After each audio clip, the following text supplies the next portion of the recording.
یاد رکھنا دنیا کے کونے کونے میں ہر جگہ چلے جاؤ خالق کا نظارہ ہے.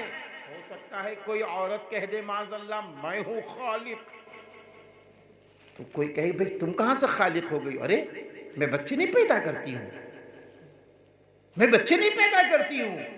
تو اس سے کہا جائے گا ارے پیدا تو اللہ کر رہا ہے، تم پر اللہ نے احسان کیا ہے کہ تم کو اللہ نے ذریعہ بنا دیا. کیا بنا دیا؟ ذریعہ بنا دیا.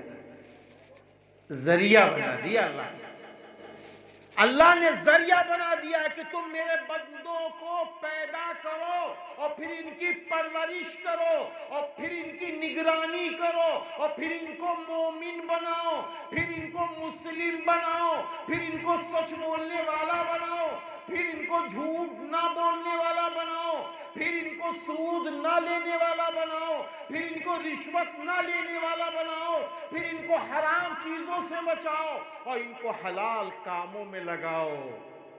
اس کام کے لیے اللہ نے بیٹے دیے.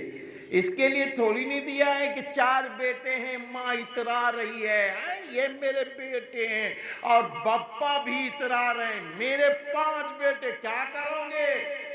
ارے ماں جاؤ یار، اگر ان کو تم ایمان والا بنا دیتے ہو نا تو یہ بڑھاپے میں تمہارے کام آ جائیں گے. دنیا سے نہ بتاؤ یہ 4-5 بیٹے ہیں، اگر ان کو ایمان والا نہ بنایا، ان کو قرآن پڑھنے والا نہ بنایا، ان کو دین نہ سکھایا، ان کو اللہ سے نہ ڈرایا، ان کو نبی کی سنتوں والا علم نہ دیا، ان کو صحابہ سے محبت والا علم نہ دیا، ان کو اللہ کے محبوبوں سے محبت والا علم نہ دیا، تو یاد رکھنا یہی اولاد بڑھاپے میں انگارہ بن جاتی. انگارہ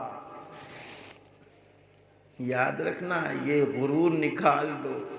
4 بیٹے 5 بیٹے 10 بیٹے یہ غرور نکالو، یہ غرور نکالو.